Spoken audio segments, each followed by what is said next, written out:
नमस्कार दोस्तों, आज है 5 अप्रैल। इस वीडियो में हम 4 और 5 दोनों दिन का करंट अफेयर्स देखेंगे। पहला है अमेरिका के द्वारा टैरिफ लगाए गए हैं और उनका भारत पर प्रभाव। तो अभी दुनिया भर में चर्चा हो रही है। क्या हुआ है कि अमेरिका ने क्या किया है, अपने यहाँ कुछ टैरिफ लगा दिए हैं। मतलब अमेरिका में जब कोई चीज़ को निर्यात किया जाएगा वो अब चीज़ कैसी हो जाएगी, महंगी हो जाएगी। अब अमेरिका में अब हर देश के साथ अमेरिका ने अलग अलग टैरिफ लगाए हैं। भारत पे कितना लगाया है, 27% शुल्क का सामना करना पड़ेगा। अब ये किया क्यों है ट्रंप ने, तो ये इस वजह से किया है कि वो अपने घरेलू जो क्या है, जो इन्वेस्टर हैं, घरेलू जो उद्योग हैं, उन सबको बढ़ावा देने के लिए ये किया गया है। तो इससे अब हो क्या रहा है, दुनिया में, पूरे दुनिया में, वर्ल्ड में जो है ट्रेड वॉर होगा। क्योंकि अभी क्या हुआ है, आज चाइना ने भी लगा दिया है बदले में। तो अभी अब 2-4 क्वेश्चन आ सकते हैं। भारत पे कितना लगाया है, 27% लगाया है। और ये समझते हैं है क्या। तो उन्होंने जो अभी टैरिफ लगाया गया है उसे कहा है रेसिप्रोकल टैरिफ्स। मतलब जो नाम दिया है, नाम है उसका, तो है रेसिप्रोकल टैरिफ, जिसे कहते हैं पारस्परिक या प्रतिसादात्मक टैरिफ। हमें याद क्या रखना है, पारस्परिक टैरिफ। तो अगर रेसिप्रोकल या पारस्परिक टैरिफ है तो ये होता क्या है, ये क्या होता है कि किसी देश के द्वारा अपने आने वाले उत्पादन पर, कोई देश क्या करेगा, अमेरिका है, अब अमेरिका अपने यहाँ आने वाले उत्पाद पे 10 से लेके 49% तक ये लगा सकता है। क्यों लगाता है पारस्परिक जो टैरिफ है, अपने देश के उत्पादों को बढ़ावा देने के लिए। भारत पे कितना लगा दिया है, 27%, जिससे भारत पे व्यापार संतुलन पर असर पड़ेगा। क्योंकि अमेरिका के साथ भारत का व्यापार तो भारत के किस में, हित में है। मतलब हम फायदे में रहते हैं अमेरिका के साथ व्यापार करके। तो अब इससे थोड़ा क्या हो जाएगा, नुकसान होगा भारत को। तो ये हमने देखा कौन सा टैरिफ है, रेसिप्रोकल टैरिफ। तो ये एक तो नाम याद रखना, रेसिप्रोकल टैरिफ लगाए हैं। जो क्या होता है, जो विभिन्न देश 10 से लेके 49% तक लगा सकता है, मतलब एक्स्ट्रा में। इसके बाद यह फैसला अमेरिका के जो व्यापार घाटा है उसे कम करेगा। जैसे अमेरिका का व्यापार घाटा है किसके साथ, भारत के साथ। तो जो अमेरिका है उसका व्यापार घाटा भारत के साथ कैसा हो जाएगा, कम हो जाएगा। तो ये वाली चीज़ करनी। और साथ ही चाइना है, यूरोपीय यूनियन है, कनाडा, सब ने क्या है, अब सब पे अमेरिका ने चूँकि टैरिफ लगा दिया है तो सब ने ही अब जवाबी कार्रवाई करने की भी चेतावनी दे दी है। भारत की प्रक्रिया, अभी भारत ने को तो कुछ कहा नहीं है, मतलब हमने कहा है कि हम अभी देखेंगे इसे। अब वार्ता अभी जो भारत में चल रही है, तो बायलैटरल ट्रेड एग्रीमेंट की वार्ता जारी रहेगी। मतलब भारत और अमेरिका के बीच व्यापार पे अभी एक वार्ता चल रही है, उसका नाम है बायलैटरल ट्रेड एग्रीमेंट। वो अभी चलती रहेगी। भारत ने मतलब उसे रोका नहीं है, जबकि अमेरिका वगैरह और देशों ने क्या किया है, मतलब अमेरिका के साथ जो अभी और देश हैं जैसे चाइना है और उसके बाद यूरोपीय यूनियन, ये सभी देशों ने अमेरिका से ज़्यादा लगाने की बात की है कि हम भी लगाएंगे। भारत ने अभी ऐसा कुछ नहीं किया है। तो जो रेसिप्रोकल वाला है, जो इसमें देखें तो भारत कुछ मामलों में प्रतिस्पर्धात्मक लाभ मिल सकता है, क्योंकि अन्य एशियाई देशों पर अधिक शुल्क लगाया गया। भारत के पॉजिटिव में क्या है कि भारत पर टैक्स तो लगा, पर अन्य देशों पे ज़्यादा। जैसे देखो, वियतनाम पे 46% है, पाकिस्तान पे 30%, बांग्लादेश पे 37, और भारत पे केवल कितना है, 27। तो चीज़ें तो महंगी होंगी, पर भारत की तो तुलना में इनकी ज़्यादा महंगी होंगी। तो भारत को तो असल में थोड़ा फ़ायदा ही हो सकता है। तो ये वाला पॉइंट थोड़ा इंपॉर्टेंट रहेगा, इसे याद रखना कि अंतिम रूप से देखा जाए तो भारत को घाटा तो होगा ही होगा, पर अन्य एशियाई देशों की तुलना में हम थोड़ा पॉजिटिव में रहेंगे। प्रभावित उद्योग क्या होगा, अब अमेरिका में, भारत जो अमेरिका में हीरा जाता है और आभूषण जाता है, भारत का कुल निर्यात का, मतलब अमेरिका में हम जितना निर्यात करते हैं ना, उसका 30% तो हीरा और आभूषण ही होते हैं। आप सोचो ये चीज़ें प्रभावित होंगी कि नहीं। मतलब गुजरात का इंडस्ट्री में प्रभाव पड़ेगा, सूरत वाले एरिया में, क्योंकि हम जितना, मतलब 100 रुपये अगर अमेरिका के साथ निर्यात कर रहे हैं, 100 रुपये की चीज़, उसका 30% तो हीरा ही कर रहे हैं और आभूषण कर रहे हैं। ऑटोमोबाइल, इस क्षेत्र में अधिक प्रभाव नहीं पड़ेगा क्योंकि टैरिफ में इसमें शामिल नहीं किया गया, तो ऑटोमोबाइल को शामिल नहीं किया गया। तो ये इंपॉर्टेंट रहेगा। तो एक दो चीज़ें ऐसी याद रखनी है कि कौन किसे शामिल किया गया, किसे नहीं, तो इसे शामिल नहीं किया गया। दूसरा है एयरोस्पेस सेंटर प्रभावित होगा, बिल्कुल। जैसे बोइंग कंपनी है, जितने भी जहाज हम उड़ते देखते हैं ना, चाहे एयर इंडिया हो, चाहे एशिया हो, चाहे कौन सा भी हो, वो सब वो तो बाद में टैग लगा देते। ज़्यादातर वो किस कंपनी के होते हैं, बोइंग कंपनी के होते हैं। जब जहाज निर्मित हो रहा है तो बोइंग कंपनी से प्रभावित होगा कि नहीं, हम जहाज लेंगे, निर्यात आयात होगा। तो ये सारी चीज़ें। अमेरिका की व्यापार नीतियाँ अभी जो हैं वो जो चर्चा में, तो ट्रंप ने international international emergency economic power act 1977 के तहत यह टैरिफ लगाया। तो ये इंपॉर्टेंट हो सकता है कि IEEPA क्या है, तो international emergency economy power act है, तो 1977 के तहत यह टैरिफ लगाया है। अब भारत के लिए वैसे तो बहुत इंपॉर्टेंट नहीं है, पर पेपर में इतना टर्म तो आ ही सकता है कि किस नीति के तहत ये लगाया है। और इस दिन को क्या घोषित किया है, तो जो लिबरेशन डे घोषित किया, तो 2 अप्रैल को चूंकि उन्होंने ये टैरिफ लगाई हैं तो उसे लिबरेशन, अमेरिका उद्योग का पुनर्जन्म का दिन घोषित कर दिया। तो पूछ लेगा लिबरेशन डे किससे संबंधित है, तो यही जो ट्रंप ने भी लगाई है। इसके बाद है, अब ट्रंप प्रशासन ने क्या किया है, ट्रंप प्रशासन ने भारत की MFN most favoured nation tariff की दर 17 बताई है, जो चीन की 7.5 और EU की 5% से अधिक है। अब मोस्ट फेवर्ड नेशन का क्या है मतलब होता है, तो इसे थोड़ा समझते हैं। तो मोस्ट फेवर्ड नेशन क्या होता है, तो ऐसे समझो कि हम एक दुकान पे, मतलब एक दुकान है, उस दुकान पे 2 ग्राहक जाते हैं। तो दुकान पे 2 ग्राहक गए, अब दोनों ग्राहकों, एक को 10% डिस्काउंट देते हैं, दूसरे को 9% डिस्काउंट देते हैं, अलग अलग डिस्काउंट दे रहे हैं। ये होता है भेदभाव हो रहा है। ये क्या हो रहा है, ये भेदभाव हो रहा है, अलग अलग डिस्काउंट दे रहे हैं। पर ऐसा सोचो, उसी दुकान पे अगर कोई व्यक्ति जाए, उस पर सभी ग्राहकों को, सभी ग्राहक जो कि सभी ग्राहक होंगे, जो उन्हें सबको 10% ही क्या दिया जाएगा, एडवांटेज, मतलब एक डिस्काउंट दिया जाएगा। यही होता है मोस्ट फेवर्ड नेशन। तो मोस्ट फेवर्ड नेशन किसे मिलता है, मतलब कब होता है, तो जो WTO के देश होते हैं, WTO के तहत मतलब जो देश होते हैं, नियम लागू करते हैं, उन देशों के साथ जो टैरिफ लगाया जाता है उसे ही कहा जाता है मोस्ट फेवर्ड नेशन टैरिफ। ये हर देश के साथ, अंतर्राष्ट्रीय व्यापार में हर देश के साथ सेम लगाने की चीज़, मतलब सेम लगाने का प्रयास किया जाता है। तो WTO के किसी अन्य देश, मतलब किसी भी देश, बाकी देशों पर समान टैरिफ शुल्क लगाते हैं। तो MFN अगर पूछ लिया जाए तो क्या होगा, WTO का जो संगठन के अंतर्गत जो देश होंगे वो अन्य बाकी देशों पर समान टैक्स लगाते हैं। कौन सा टैक्स, आयात टैक्स, समान लगाते हैं, आयात टैक्स लगाते हैं, मतलब किसी देश को ज़्यादा फायदा या ज़्यादा नुकसान नहीं दिया जाता है। तो भारत कितना लगाता है, 17% के आसपास, चाइना 7.5%, EU 5% के आसपास। तो ये सारे देश अलग अलग लगाते हैं अमेरिका की चीज़ों पे। तो ये वाली चीज़ें बताई हैं इन्होंने। तो ये उच्च टैरिफ के लिए, अब भारत में उच्च टैरिफ नीति लगती है। जो भारत 17% लगाता है, वो 17% क्यों लगाता है, जैसे चाइना कम लगाता है अमेरिकी उत्पाद पे और यूरोप और कम लगाता है, भारत ज़्यादा लगाता है क्योंकि भारत की इंडस्ट्री अभी डेवलप हो रही है। जैसे कि बाइक में ही है, जैसे हार्ली डेविडसन जो बाइक आती है अमेरिका से, वो अमेरिका की है, तो उस ऐसी मोटरसाइकिलों पर 30% तक भी लगता है, जिसकी ट्रंप ने आलोचना की है। तो ट्रंप ने कहा 17% लगाओ जो MFN की दर है, 30% कुछ चीज़ों पे क्यों लगाते हो, क्योंकि ये इसके खिलाफ है ना, मोस्ट फेवर्ड नेशन वाले चीज़ के बारे में। तो ये हमने देखा। तो क्या होता है, मोस्ट फेवर्ड नेशन टैरिफ हमेशा लागू होता है, कुछ अपवाद भी हो सकते हैं। मोस्ट फेवर्ड नेशन है जो कुछ अपवाद भी हो सकते हैं, बाकी क्या होता है सभी देशों के साथ समान होता है। तो ये हमने देखा। तो भारत के निर्यात में अब पुनर्विचार करना पड़ेगा, ये सारी चीज़ें अब आएंगी क्योंकि ग्लोबल ट्रेड वॉर अब छिड़ जाएगा इससे। तो ये संबंध में, इसके संबंध में ये क्वेश्चन है। तो भारत पे कितना लगाया है, 27%। नए टैरिफ किस अधिनियम के अंतर्गत है, 1977 के अधिनियम के अंतर्गत है। भारत में सबसे अधिक प्रभावित कौन सी इंडस्ट्री होगी, तो हीरा और आभूषण इंडस्ट्री। तो तीनों हमने प्रश्न देखे। इसके बाद है, इन चूंकि रेसिप्रोकल टैरिफ कहा गया था, तो इसे थोड़ा समझते हैं। रेसिप्रोकल वाला है जो पारस्परिक टैरिफ है, इन्हें कहेंगे क्या हम, पारस्परिक टैरिफ। तो पारस्परिक, प्रतिशब्दात्मक भी सही है पर ये ज़्यादा टफ हिंदी में आ जाएगा, पारस्परिक बुक में भी मिलता है शब्द, तो याद रखना। यानी जब एक देश किसी दूसरे देश से निर्यात पर ऊंचे टैरिफ लगाता है, तो यही तो ट्रंप ने किया है, अब लगा दिया जाता है। जैसे भारत कुछ भी निर्यात करेगा अमेरिका में, तो 27% वो महंगी चीज़ पहुँचेगी वहाँ पर।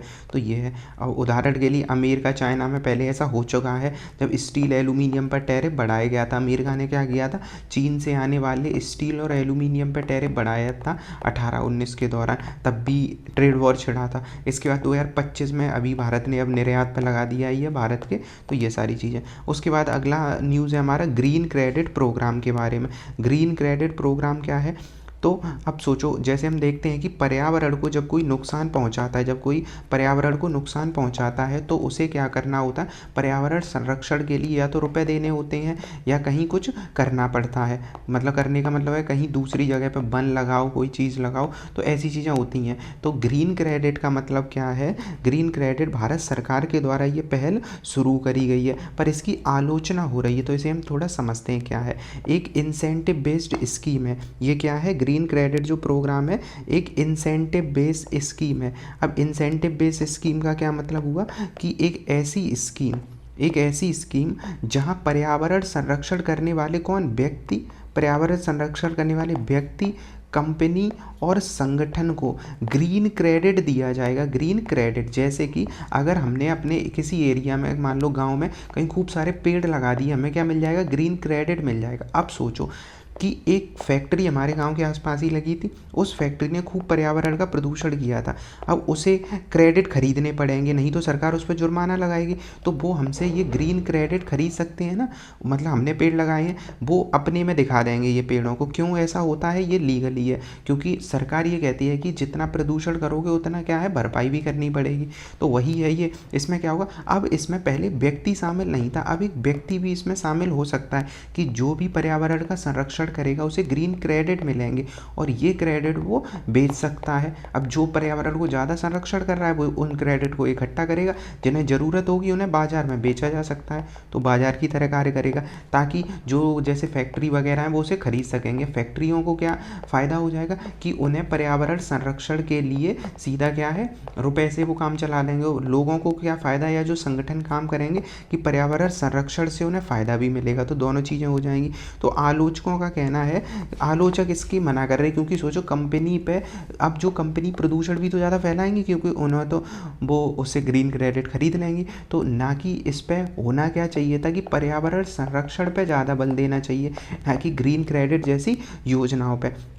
तो इसका उद्देश्य क्या है, स्वैच्छिक वृक्षारोपण को प्रोत्साहन करना और ग्रीन क्रेडिट इन्हें प्राप्त होंगे। तो कानूनी आधार की कमी है, एक तो कोई स्पष्ट अभी कानून नहीं है, सबसे पहली आलोचना है इसमें। दूसरा, पर्यावरणीय चिंताएं, वनों के दोहन की संभावनाएं होंगी। जो वन लगे होंगे ना, वो वनों का अब दोहन होने लगेगा। इसके बाद क्या है, क्योंकि फैक्ट्रियाँ वनों को काटेंगी और वो दूसरी जगह वन खरीद लेंगे, तो ये हो जाएगा। दीर्घकालिक स्थिरता, मूल्यांकन की समस्या, अब कैसे इसका मूल्यांकन होगा, ये सारी चुनौतियाँ हैं। तो हमने ग्रीन क्रेडिट समझा। अब इसमें जो मेन है वो किस अधिनियम के अंतर्गत ये सारी चीज़ें होती। ग्रीन क्रेडिट के लिए पर्यावरण संरक्षण के अधिनियम जो कब आया था, 86। इसके तहत कोई मौजूदा सीधा तो ढांचा है नहीं है, क्योंकि तब ये अवधारणा ही नहीं थी ग्रीन क्रेडिट वाली।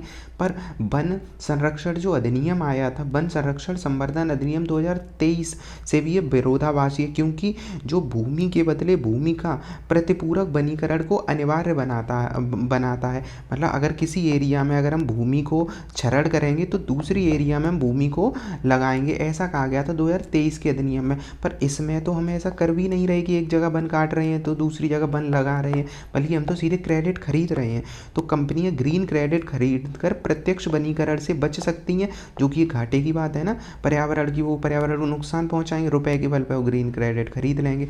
तो ये सारी इससे प्रभावशीलता कम होगी। खुली भूमि, झाड़ीदार बंजर भूमि में वृक्षारोपण के लिए चिन्हित किया गया है। अब मतलब इनमें ऐसे ही बढ़ेगा, क्योंकि जो खुली भूमि है वहाँ पे वनारोपण करेंगे लोग या संस्थाएं या सारी चीज़ें। तो ये है, वृक्षारोपण की सफलता पाने का कोई स्पष्ट मानदंड नहीं है। यदि लगाए गए पेड़ जीवित नहीं रहते तो क्या होगा, सोचो, पेड़ तो कुछ सालों बाद खराब हो जाएंगे। ग्रीन क्रेडिट मिल गया, पेड़ खराब हो गए, तब क्या होगा। तो ऐसी काफ़ी सारी चुनौतियाँ हैं। तो ग्रीन क्रेडिट प्रोग्राम के मुख्य बिंदु क्या है, प्रधानमंत्री ने इसे COP28 में पेश किया है।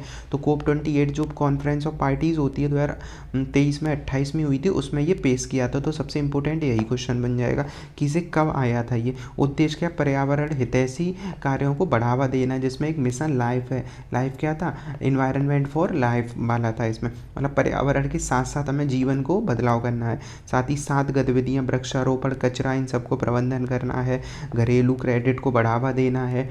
तो ये है। इसमें जो प्रशासनिक इकाई है वो कौन सा है, जो देहरादून वाला हमारा वानिकी अनुसंधान संस्थान है देहरादून, वो इसका प्रशासन का इकाई निकाय, मतलब वही इसे क्रियान्वित करेगा। तो चिन्हित भूमि कम से कम 5 हेक्टेयर की होनी चाहिए। पर मतलब ग्रीन क्रेडिट के लिए जब हम भूमि देखेंगे तो ऐसा नहीं छोटी भूमि में वन लगा दिया और कह दिया ये क्रेडिट दे दो हमें, नहीं, कितना होना चाहिए, 5 हेक्टेयर तो होना ही चाहिए। तो ये वाली चीज़ है, इसके संबंध में ये प्रश्न करना है अटेम्प्ट।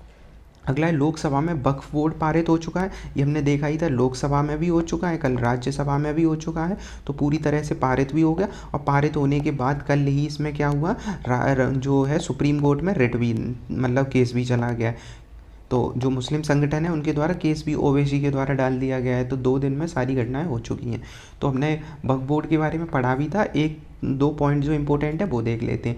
तो 2025 में इसका संशोधन अधिनियम आया था, अभी पारित हो चुका है। तो इसमें क्या क्या मुख्य उद्देश्य क्या है, वक्फ संपत्तियों को बेहतर प्रबंधन हो और हितधारकों को सशक्त बनाए। मतलब अभी क्या हुआ करता था, किसी मुस्लिम भूमि को क्या कर दिया जाता, घोषित कर दिया जाता था वक्फ भूमि। अब इससे घाटा ये हुआ करता था कि वो मुस्लिम समुदाय की कभी कभी भूमि सही भूमि हुआ करती थी उसकी, और वक्फ कर दिया। अब वो साबित करेगा कोर्ट में जाके हमारी भूमि है, जबकि वक्फ बोर्ड को कुछ साबित नहीं करना है।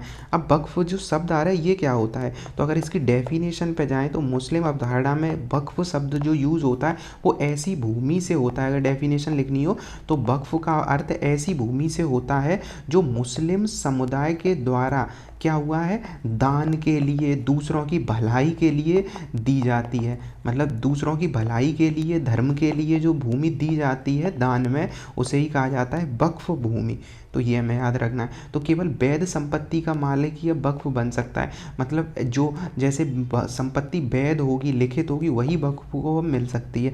तो ये सारी अब पंजीकरण भी कराना होगा 6 महीने के भीतर। मतलब जितनी भी तुम जिसके पास वक्फ के पास जितनी संपत्ति है 6 महीने में पंजीकरण कराओ, और नहीं होता है तो ये क्या हो जाएगा, सरकार उसे छीन लेगी। उत्तराधिकारी अधिकार, अब इसमें ये क्या कहा गया है कि उत्तराधिकारी अधिकार में विशेष रूप से महिलाओं को भी, जैसे हुआ क्या करता था, महिलाओं को संपत्ति नहीं मिलती थी, जो मुस्लिम महिलाएं थी वक्फ के पास संपत्ति चली जाती थी। तो ये सारी चीज़ों में भी अब उत्तराधिकार में सुधार किया गया है। तो उत्तराधिकार के अधिकार मिलेंगे इसमें। तो वक्फ क्या है, दान की संपत्ति है जिसमें धर्मार्थ, समाज कल्याण इनके लिए, जैसे मस्जिद, मदरसा, स्कूल आदि के लिए दिया जाता है।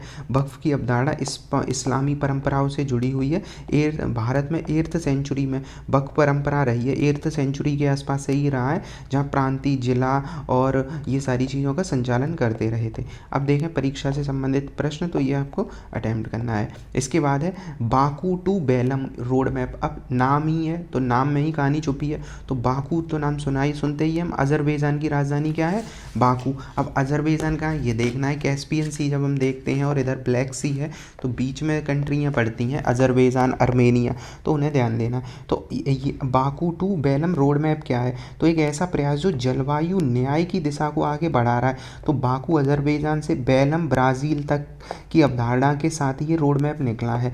तो बाकू टू बेलम अगर पूछ लेगा तो ये बाकू जगह अजरबैजान में, बेलम जगह ब्राज़ील में। किसके ये रोड मैप किस लिए है, मतलब एक जो योजना पूरी आई है, योजना किस उद्देश्य के लिए, तो जलवायु के लिए। ये 2-3 चीज़ें याद रखनी। अब है क्या इसमें, तो इसमें कहा है 2035 तक हर साल जुटाया जाएगा 1.3 ट्रिलियन अमेरिकी डॉलर। तो 1.3 ट्रिलियन डॉलर जलवायु के लिए वित्त के रूप में जुटाया जाएगा, जो पर्यावरण संरक्षण में मदद करेगा।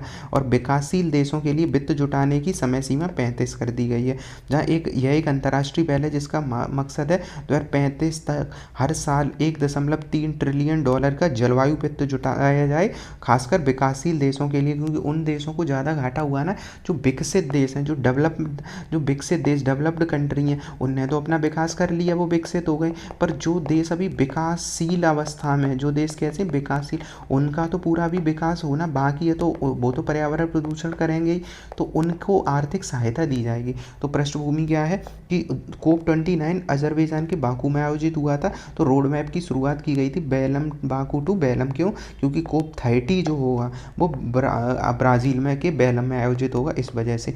भारत की पृष्ठभूमि क्या है, भारत की भूमिका क्या है, तो भारत ने ब्रिक्स देशों से अपील की है कि रोड मैप में एकजुट हो जाएं सभी ब्रिक्स देश, और विकासशील देशों को फंड, तकनीक का समर्थन मिल सके, क्योंकि भारत उन्हीं विकासशील देशों में है जिन्हें मदद मिलेगी। उद्देश्य क्या है, विकासशील देशों को अपने NDC को पूरा करने में मदद मिलेगी। अब NDC क्या होता है, नेशनली डिटरमाइंड कॉन्ट्रीब्यूशन। मतलब हर देश जो विकासशील देश है, कैसे देश, विकासशील देश, ये अपना इन्होंने NDC तय करके रखा है। मतलब हम ऐसा करेंगे का मतलब है हम स्वेच्छा से क्या करेंगे, स्वेच्छा से पर्यावरण को संरक्षण करने के जो प्रयास करेंगे उन्हें कहा जाता है एनडीसी। तो कम उत्सर्जन करना है, जलवायु के पथ पर कर चलना है, ये सारी चीज़ें हो जाएंगी। तो इसका महत्व क्या होगा? वैश्विक सहयोग मिलेगा, वित्तीय संसाधन मिल जाएगा और जलवायु न्याय सभी देशों के लिए समान अवसर मिल जाएंगे कि नहीं? तो ये है, जब उन्हें रुपये मिलेगा तो एनडीसी क्या होता है? वो लक्ष्य होते हैं जो हर देश ने क्या है, पेरिस समझौता कब हुआ था? 2015। तब समझौते में खुद तय करे थे, तो खुद तय करेंगे नेशनल मतलब हम ऐसा करेंगे ताकि वो ग्रीन हाउस गैस को कम कर सकें। तो ये है, क्योंकि इससे हम टेम्परेचर को 2 डिग्री से नीचे रख पाएंगे, जो हमारा लक्ष्य है ना 2 डिग्री से, तो ये हम कर पाएंगे। हर 5 साल में देश अपने एनडीसी को अपडेट करता है, भारत ने भी अपना अपडेट किया था, तो ये अपडेट करते हैं। तो ये वाला, अब ये मैच द फॉलोइंग के लिए क्वेश्चन ऐसे मैच करना है और ये वाला एमसीक्यू। इसके बाद है अगला, इसके विषय के बारे में, तो ये मेंस में मेनली ये जुड़ेगा, ये वाला टॉपिक। तो ये देखा हमने। अब है 0 आवर। अब क्यों पढ़ रहे हैं? तो कल क्या हुआ था, कल परसों में अभी संसद में जो अभी वक्फ वाला बिल था, उस बिल पे पहली बार मतलब ऐतिहासिक रूप से कई सालों के बाद क्या हुआ, इतनी लंबी चर्चा हुई है। तो औपचारिक जब संसद ने, तो शून्यकाल का क्या होता है, जब संसद में अनौपचारिक आवाज़ गूंजती है, अनौपचारिक का मतलब जब वार्तालाप ज़्यादा होती है। तो 3 अप्रैल को लोकसभा में ऐतिहासिक शून्यकाल हुआ है। 5 घंटे से ज़्यादा चर्चा हुई थी और कल भी 10 घंटे से ज़्यादा हुई है। तो 5 घंटे से ज़्यादा 10 घंटे ऐसी चर्चा हो रही है, जिसमें 202 सांसद ने जनता के मुद्दे को उठाया था। तो ऐतिहासिक हुआ था तो शून्यकाल में, तो ये चीज़ हमें समझनी है। तो शून्यकाल के बारे में देखते हैं क्या है कि संसद का वह है अवधि जो प्रश्नकाल के बाद होता है। प्रश्नकाल क्या होता है? 11 से 12 प्रश्नकाल होता है और 12 के बाद क्या होता है, 12 बजे से क्या स्टार्ट हो जाता है, शून्यकाल। तो 12 बजे से शुरू होता है, 0 आवर है। तो शून्य हो गया ना, 0 12 बजते हैं तो 0 है, तो शून्य आवर इसे कहते हैं। कैसे काम करता है? अनौपचारिक समय खंड है, प्लस संविधान और नियम में इसका कोई उल्लेख नहीं है। तो अनौपचारिक इसी वजह से है, चूँकि इसमें कोई नियम नहीं, इसके लिए कोई संविधान में उल्लेख नहीं है। तो ये है, तो इसमें कोई ऐसा नहीं होता पूर्व तय एजेंडा पे ही बात होगा, किसी भी मुद्दे को उठाया जा सकता है। जनता से जुड़े मुद्दे, मतलब ऐसा इसमें कोई तय नहीं है कि कोई विशेष मुद्दा ही उठाया जाएगा। इसमें कोई भी मुद्दा जो जनता से जुड़ा है वो उठाया जाएगा, क्योंकि अभी वक्फ का मुद्दा चल रहा था तो उसी पे चर्चा हो रही थी। लोकसभा अध्यक्ष राज्यसभा के सभापति तय करते हैं कि किसे बोलने की इसमें अनुमति दी जाएगी। तो 2 चीज़ें याद रखनी, किसी मुद्दे पर उठाया जा सकता है और लोकसभा के सभापति, राज्यसभा के लोकसभा के अध्यक्ष और राज्यसभा के सभापति ही तय करते हैं किसे दिया जाए। तो हमने समावधि देख ली, 12-11 वाला है। इसमें क्या होता है, प्रश्नकाल में जवाब देना अनिवार्य होता है, पर शून्यकाल में केवल ध्यान आकर्षण का उद्देश्य होता है, जरूरी नहीं है। तो ये इसमें अनौपचारिक लचीला होता है, जबकि प्रश्नकाल लिखा है, तो ये वाली चीज़ है। इसके बाद है, अब यूपीएससी में क्या है, लोकतंत्र में जवाबदेहिता बढ़ती है। मतलब शून्यकाल अगर सही से चलेगा तो जवाबदेहिता ज़्यादा होगी। मतलब जवाबदेहिता का मतलब है कि सरकार जो योजनाएं बना रही है उन सब पर प्रश्न पूछे जाएंगे। जनप्रतिनिधि और जनता के बीच पुल का काम करते हैं जब चर्चाएं होती हैं। संसद अधिकार और नियम अच्छे बनेंगे। तो ये सारी चीज़ें। रोचक तथ्य क्या है कि शून्यकाल की शुरुआत 1962 में हुई थी, जब सांसदों ने प्रश्नकाल के बाद भी कुछ मुद्दे उठाने की इच्छा जताई थी। तो क्या हुआ था, 1962 में सांसदों ने कहा था कि प्रश्नकाल में तो प्रश्न पूछ ही जा रहे हैं जो अभी चल रहे हैं मुद्दे, पर कुछ अन्य प्रश्न पूछने हो तो कैसे होना चाहिए। तो धीरे धीरे तभी 1962 से ये परंपरा स्टार्ट हो गई। अब इसके संबंध में ये प्रश्न है। अगला है समुद्री सीवार, या जिसे सी बेड भी कहते हैं। तो सी बेड या शीवार, तो पोषक से लेके प्रोसेसिंग तक एक हरित चमत्कार। तो है क्या ये, जो समुद्र होता है, समुद्र में ये सी बेड जो होते हैं, ये समुद्र में घास सी होती है। तो 200 करोड़ का बाजार ये भारत में बन चुका है और आगे जो भविष्य में 2035 तक 3277 करोड़ का ये बाजार बनने की उम्मीद है। तो भारत में समुद्री तट पर उगने वाली ये समुद्री जो सीवर सी बेड होती है, जैव आर्थिक क्रांति बनती चली आ रही है। एक तो बायो मतलब जैवीय क्रांति और एक ही आर्थिक क्रांति, क्योंकि इससे लाभ भी होगा। तो ये चीज़ याद रखनी है। सीवेड क्या है, तो सीवेड होता क्या है, सीवेड एक शैवाल होते हैं, क्योंकि जो घास दिख रही है एल्गी ही तो है, तो एल्गी। तो सीवेड एक घास का प्रकार होता है, वनस्पति या शैवाल होते हैं जो समुद्री चट्टानों या नीचे की सतह पर उगते हैं। मतलब समुद्र के किनारे, नीचे चट्टान, इन सब पे उगेंगे। सीवेड में क्लोरोफिल से चूंकि भरपूर होते हैं, वनस्पति हैं, समुद्री वनस्पति या एल्गी, तो ये क्या होते हैं, क्लोरोफिल से भरपूर होते हैं, प्रकाश संश्लेषण में सक्रिय होते हैं। इसमें कई सारे होते हैं। ब्राउन सीवेड इंडस्ट्री यूज़ में इनका यूज़ होता है। फ्यूकोजेंथिल युक्त जो होते हैं इनका इंडस्ट्री में यूज़ होता है। तो ये वाली खाद्य फार्मास्यूटिकल जो है फाइकोएरिथ्रीन युक्त मतलब खाद्य श्रृंखला, फार्मास्यूटिकल दवा वगैरह सब में यूज होते हैं। पोषक इनमें ज़्यादा होते हैं, तो इन्हें मेन इंपॉर्टेंट क्या है, इनमें 54 प्रकार के पोषक तत्व पाए जाते हैं। और इन्हें बायो एक्टिव कंपोनेंट जो गंभीर बीमारियों में सहायक होते हैं एक्टिव लड़ने के लिए, वो भी इनमें पाए जाते हैं। लाभ क्या है, कैंसर, मधुमेह, गठिया है, जो हृदय रोग है, ब्लड प्रेशर, मतलब हर ही चीज़ में यूज़ होते हैं ये। तो सीबेड बनाना है, सीबेड से बनने वाले उत्पाद क्या बनते हैं, बहुत सारी चीज़ें, जैसे कि है एल्जीनेट एक बनता है ब्राउन सीबेड से, जैसे इसमें खाद्य प्रसंस्करण, सौंदर्य प्रसाधन और दवाओं वगैरह में यूज़ होता है जो एल्जीनेट है। उसके बाद अगर करके एक सीबेड होता है, रेड सीबेड से बनता है, सीबेड से। इसमें क्या होता है, ये लैब वगैरह में यूज़ होता है, तो माइक्रोबायोलॉजी की लैब में इसका यूज़ होता है, जेली जैसा होता है अगर वाला। उसके बाद है कैरेजेनन सीबेड जो होता है, ये भी रेड सीबेड इसका स्रोत होता है। ये डेयरी, आइसक्रीम, टूथपेस्ट इनमें यूज़ होता है ये वाला, तो याद रखना है कैरेजेनन वाला आइसक्रीम वगैरह इन सब में यूज़ होता है। फूड प्रोसेसिंग, डेयरी, दूध वगैरह की इंडस्ट्री में ये है। तो भारत में संभावनाएं क्यों बढ़ रही हैं, क्योंकि हमारा तट इतना बड़ा है 7500 किलोमीटर का, तो सीबेड जो है मतलब एलगई वाली घास ये सब ज़्यादा है, तो पूरे एरिया में है ये। और साथ ही अब सरकार इसे बढ़ावा और दे रही है प्रधानमंत्री मत्स्य संपदा योजना के अंतर्गत, और इसमें महिलाओं को रोजगार भी मिल रहा है। पर दुनिया में सबसे ज़्यादा ये कौन करता है उत्पादन, तो नॉर्मल है चाइना ही करता है सबसे ज़्यादा सारी चीज़ें, तो चाइना में सबसे ज़्यादा होता है। उसके बाद इंडोनेशिया है, तो चाइना और इंडोनेशिया है। तो दुनिया का 90% एशिया में ही होता है ये सीबेड, क्योंकि हमारे यहाँ मानसूनी है, मानसून है, समुद्र तट अच्छा है, जलवायु में मतलब विभाजन है काफ़ी, तो काफ़ी ज़्यादा होता है। तो ये चीज़ है, तो भारत में ये बढ़ ही रहा है। और तमिलनाडु वाले एरिया में जो रामनाथपुरम है वहाँ पे ये चीज़ें बढ़ी हैं, इससे आय भी बढ़ी है लोगों की, जो महिला स्वयं सहायता समूह इसमें काम कर रहे हैं उनकी आय भी बढ़ी है। तो सीबेड भविष्य में पर्यावरण के लिए एक तो ये प्रदूषण नहीं फैलाता है, क्योंकि कार्बन सिंक को सोख और लेता है कार्बन को, और ये ब्लू इकोनॉमी को बढ़ावा देता है। तो ये शब्द याद रखना, ब्लू इकोनॉमी जो जल से संबंधित इकोनॉमी है, जिससे लोगों को लाभ होता है, उसे बढ़ावा देता है। इसमें बिना रसायन उर्वरकों के, मतलब ये सीधा यूज़ किया था बिना उर्वरक वगैरह के। तो ये है, अब इससे संबंधित में ये क्वेश्चन देखना है। अगला है नई वैश्विक व्यवस्था क्षेत्रीय एजेंडा आधारित होगी, ये विदेश मंत्री ने कल कहा था। तो क्या है, नई वैश्विक जो व्यवस्था होगी वो क्षेत्रीय और एजेंडा विशेष आधारित होगी। तो इसका क्या है, तो अभी बिम्स्टेक की बैठक चल रही है, तो उसमें उन्होंने कहा कि बहुपक्षी से मिनीलैटरलिज्म की ओर बढ़ रहा है। मतलब पहले बहुपक्ष होता था, मतलब बहुपक्ष मतलब दुनिया के कई सारे केंद्र हुआ करते थे, अब क्षेत्रीय ज़्यादा महत्व दिया जा रहा है। तो उन्होंने कहा बहुपक्ष से मिनीलैटरलिज्म की ओर बढ़ रहा है, ऐसा क्षेत्रीय समूह को अधिक सक्रिय बनाएगा। अब इससे जो क्षेत्रीय लोकल समूह होंगे, मतलब छोटे समूह, जैसे अभी का होता है वही UN, WHO ये होते, पर अब छोटे समूह ज़्यादा प्रभावी होंगे। क्यों, क्योंकि अब बहुपक्षवाद से मिनीलैटरलिज्म की ओर दुनिया बढ़ रही है। अब ये शब्द चूंकि बार बार आ रहा है, तो मिनीलैटरल्स देख लेते हैं। तो मिनीलैटरल्स बे औपचारिक छोटे समूह होते हैं, जिनमें 3 से 4 देश विशेष होते हैं, जैसे क्वेड है। अब क्वेड में 4 देश हैं कि नहीं है, तो क्वेड है।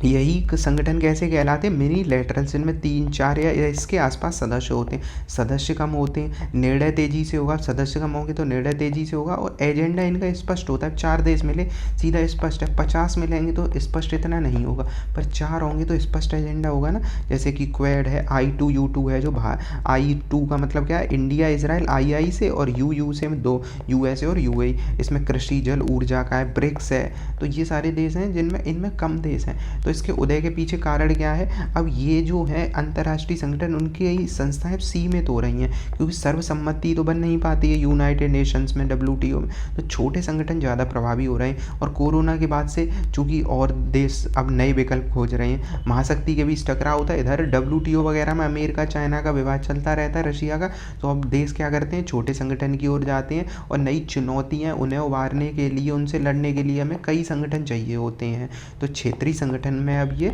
ज़्यादा फेमस हो रहे हैं। तो इसके संबंध में अब जैसे ISA बना दिया था, ISA जलवायु के लिए संगठन था, इसमें अब 100 देश हो गए, पर छोटे संगठन के रूप में ये बना था, और केवल एक टारगेट है इनका, सौर ऊर्जा का। तो ऐसे संगठन अब ज़्यादा फेमस होंगे। चुनौतियाँ क्या है, स्थायित्व की कमी होती, कम देश होंगे तो प्राथमिकता बदल भी सकती है, आज ये कर रहे कल वो। जैसे शिंजो आबे ने हटने के बाद क्वेड निष्क्रिय हो गया था, मतलब 2007 से 17 के बीच क्वेड से शिंजो आबे हट गए थे, मतलब जापान बाहर हो गया था, उसके बाद क्वेड बेकार हो गया था, फिर दोबारा आए तब अच्छा हो गया। तो अब 4-5 देश हैं, 10 देश हैं, उनमें से 2 दो चार चले जाएंगे तो दिक्कत होगी, तो ये वाली। ऐसे ही ऑकस को लेकर आसियान की चिंता हमें छोड़, मतलब ऑकस क्या है, ऑस्ट्रेलिया, यूके और मतलब ए से क्या है, America, UK, US, America, Australia, UK, USA, मतलब ऑस्ट्रेलिया और यूके और यूएस, तो ऑकस होता है, इससे आसियान चिंतित है। तो ये नए नए संगठन बन रहे हैं, तो इससे दूसरे संगठनों को दिक्कत हो रही है ना। सीमित संसाधन, छोटा संगठन होगा उसके पास संसाधन ज़्यादा